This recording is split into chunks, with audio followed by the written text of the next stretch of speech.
على قوائم العرش مكتوبا لا إله إلا الله محمد رسول الله فعلمت أنك لم تضيف إلى اسمك إلا أحب الخلق إلي قال الله تعالى صدقت يا آدم لأنه أحب الخلق إلي ادعوني بحقي فقد غفرت لك فلولا محمد ما خلقتك سبحان الله আদম আলাইহিস সালাম যখন ইস্তেহাদি খাতা করলেন তখন আল্লাহ তাআলাকে বললেন যে আল্লাহ মুহাম্মদ সাল্লাল্লাহু আলাইহি সাল্লামের উসিলায় আপনি আমাকে মাফ করে দিন। বলুন না সুবহানাল্লাহ। আল্লাহ বলেন আদম তুমি মুহাম্মদকে কিভাবে চিনো? মুহাম্মদকে তো আমি এখনো পৃথিবীতে পাঠাই নাই, তুমি চিনলা কিভাবে? আদম বলেন আমি চিনেছি, কারণ যখন আপনি আল্লাহ আমি আদমকে সৃষ্টি করেছেন, আমার ভিতরে রুহু দিয়েছেন, আমি মাথা তুলে আরশের মধ্যে লেখা দেখেছি লা ইলাহা ইল্লাল্লাহ মুহাম্মাদুর রাসূলুল্লাহ। আমি তখনই বুঝে নিয়েছি যে নিশ্চয়ই মুহাম্মদ সাল্লাল্লাহু আলাইহি ওয়াসাল্লাম আপনার সবচেয়ে প্রিয় ব্যক্তি, যার কারণে আপনার নামের সঙ্গে মুহাম্মদ সাল্লাল্লাহু আলাইহি ওয়াসাল্লামের নাম নিয়ে আসছেন। এজন্য আমি মুহাম্মদ সাল্লাল্লাহু আলাইহি ওয়াসাল্লামের উসিলায় আপনার কাছে ক্ষমা চেয়েছি। আল্লাহ বলেন আদম তুমি সঠিক বলেছ, মুহাম্মদ সাল্লাল্লাহু আলাইহি ওয়াসাল্লামের উসিলায় তুমি ক্ষমা চেয়েছো বিধায় তোমাকে ক্ষমা করে দিলাম। আর শোনো, যদি মুহাম্মদকে সৃষ্টি না করতাম তুমি আদমকে সৃষ্টি করতাম না। সুবহানাল্লাহ। সুতরাং আদম সৃষ্টি হতেন না আমার নবী সৃষ্টি না হলে? সেই নবী যেই দিনে আগমন করেছেন সেই দিন কি সকলেদের সেরা ঈদ হতে পারে না? আরেকটি হাদিস আমি যদি আপনাদেরকে দেখাই অপর পৃষ্ঠায়, عن ابن عباس قال قال رسول الله صلى الله عليه وسلم إن هذا يوم عيد جعله الله للمسلمين سبحان الله। আব্দুল্লাহ ইবনে আব্বাস প্রিয় নবীজি আপন চাচাতো ভাই ছিলেন, তিনি বলেন যে আল্লাহ রাসূল বলেছেন যে আল্লাহ তাআলা জুমার দিনকে মুসলমানদের জন্য ঈদ হিসাবে নির্ধারণ করেছেন। তাইলে দুই ঈদ ছাড়া ঈদ আছে কিনা? আমরা যদি আরেকটি কিতাব দেখি সিহাসিদ্দার তৃতীয় যে কিতাব সুনান তিরমিজি শরীফ, এই কিতাবের মধ্যে প্রথমে আগে একটি বিষয় দেখিয়ে নেই। দ্বিতীয় জিলদের 203 পৃষ্ঠা, এই যে এখানে মার্ক করা আছে দেখতে পাচ্ছেন, আজ থেকে 1200 বৎসর পূর্বে লিখিত 200 হিজরি ইমাম তিরমিজি আজ থেকে 1200 বছর পূর্বে তিনি এই কিতাবে একটি অধ্যায়, হাদিসের কিতাবে একটি অধ্যায় নিয়ে আসছেন, বাবু বা জাআ ফি মিলাদিন নবী সাল্লাল্লাহু আলাইহি ওয়াসাল্লাম। জুড়ে বলুন না সুবহানাল্লাহ।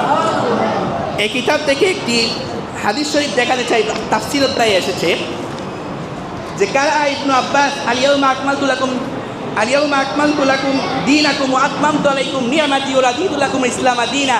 আব্দুল্লাহ ইবনে আব্বাস রাদিয়াল্লাহু তাআলা আনহু একবার তেলাওয়াত করতেছিলেন এই আয়াতখানা, তো ওয়াইন্দাহু ইয়াহুদিয়ুন, তখন তার পাশে এক ইয়াহুদি বসা ছিল। সে বলল লাউ উনজিলাত হাযিল আয়া আলাইনা লাত্তাখাযনা ইয়াওমাহা ঈদান, যদি এই আয়াতখানা আমাদের নবী মুসা আলাইহিস সালামের উপর নাজিল হতো তাহলে আমরা এই আয়াত নাজিলের দিনকে ঈদ হিসাবে গ্রহণ করতাম। তখন আব্দুল্লাহ ইবনে আব্বাস বললেন যে ইয়াহুদি শুনো, যেদিন এই আয়াত নাজিল হয় সেদিন মুসলমানদের দুইটি ঈদের দিন একত্রিত হয়েছিল। কি সেইটা? সেই দিন ছিল জুমার দিন এবং সেই দিন ছিল আরাফার দিন। ছিল বলুন না সুবহানাল্লাহ। তাহলে আরাফার দিনও ঈদের দিন, জুমার দিনও ঈদের দিন, তাহলে যারা বলবে দুই ঈদ ছাড়া ঈদ নাই, এইটার উত্তর কী হবে? আমরা বলতে চাই আমরা যে এখানে ঈদ শব্দ ইউজ করেছি এটি শাব্দিক অর্থে। ঈদ শব্দের অর্থ হচ্ছে খুশি, ইংরেজিতে হ্যাপিনেস। এখানে ঈদ এটি পারিভাষিক অর্থে নয়। ঈদ শব্দ মিলাদুন নবীর সঙ্গে আপনি যদি বলেন স্বাধীনতা দিবসে আরবি কী হবে? ঈদুল ইস্তিকলাল। শ্রমিক দিবস এর আরবি কি? ঈদুল উম্মাল। আমরা বলি হ্যাপি বার্থডে, এই যে বার্থডে এর বাংলা হচ্ছে মিলাদ। আর হ্যাপি যে বললেন হ্যাপির বাংলা খুশি, আর হ্যাপির আরবি হচ্ছে ঈদ। অর্থাৎ এই যে এখানে ঈদ শব্দ এটা হচ্ছে কি? শাব্দিক ঈদ, এটি পারিভাষিক ঈদ নয়। মিলাদুন নবীর সঙ্গে ঈদ শব্দ আমরাই কি প্রথম ইউজ করেছি? এই যে দেখতে পাচ্ছেন 800 হিজরির ইমাম হাফিজুল হাদিস যিনি ইমাম ইবনে হাজার আসকালানি, ইমাম কাস্তাল্লানি রাহিমাহুল্লাহ, তিনার কিতাব মাওয়াহিবুল লাদুন্নিয়ার মধ্যে আপনারা দেখতে পাচ্ছেন তিনি চমৎকার করে বলে দিয়েছেন ফারাহিমাল্লাহু ইমরাআন মান ইত্তাখাযা লায়ালি শাহরি মাউলিদিহিল মুবারাক আয়াদান।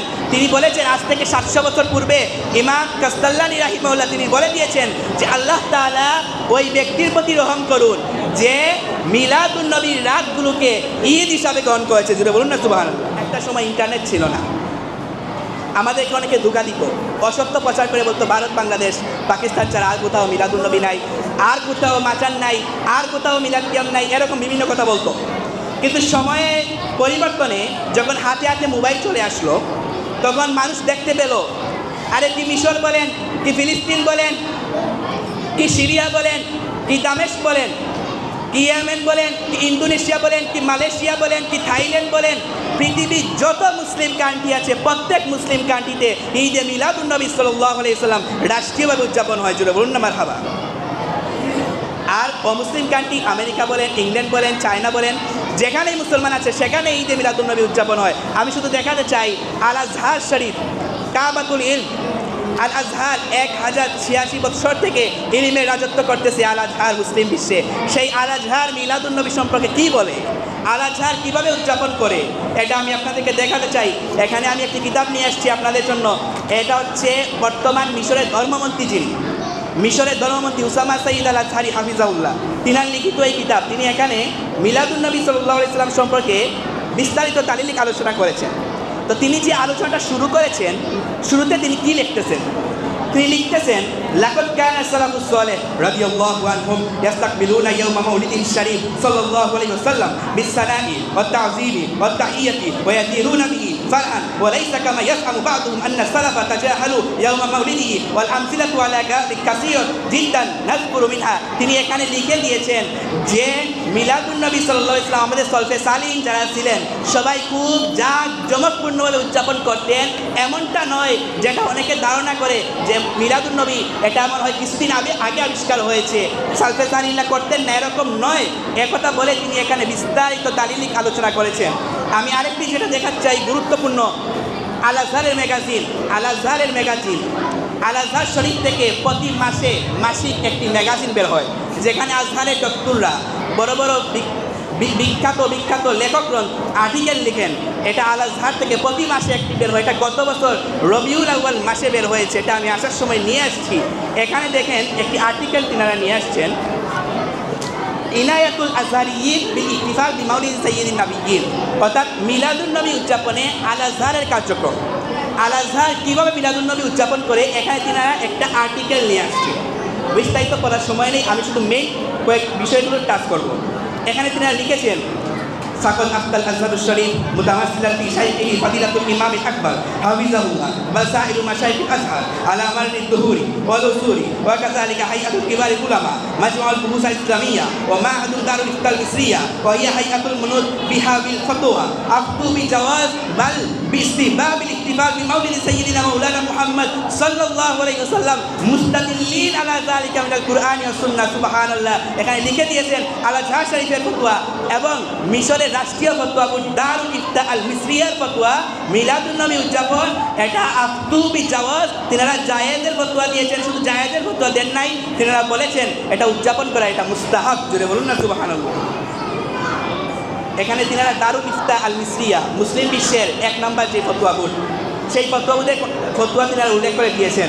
দারুল ইফতা আল মিসরিয়া বলে আল ইহতিফাল বিমাউলিদিহি আমরুন মাকতুন বিমাশরুইয়্যাতি, মিলাদুন্নবী উদযাপন এটা শরীয়ত সম্মত। এখানে দারুল ইফতা আল মিসরিয়ার কয়েকদিন আগের ফতোয়া আমি প্রিন্ট করে নিয়ে এসেছি আপনাদেরকে দেখানোর জন্য। তিনারা এখানে ফতোয়া দিয়েছেন আল ইহতিফালু বিযিকরিল মাউলিদিন নববিশ শরীফ বিশাদ্দা আনওয়াইল কুরবাত সুন্নাতুন মুআক্কাদাতুন আনিন নবী সাল্লাল্লাহু আলাইহি ওয়াসাল্লাম। দারুল ইফতা আল মিসরিয়া এর ফতোয়া হচ্ছে মিলাদুন্নবী সাল্লাল্লাহু আলাইহি ওয়াসাল্লাম উদযাপন করা এটা রাসূলুল্লাহ সাল্লাল্লাহু আলাইহি ওয়াসাল্লাম থেকে প্রমাণিত সুন্নতে মুআক্কাদা। বলুন না।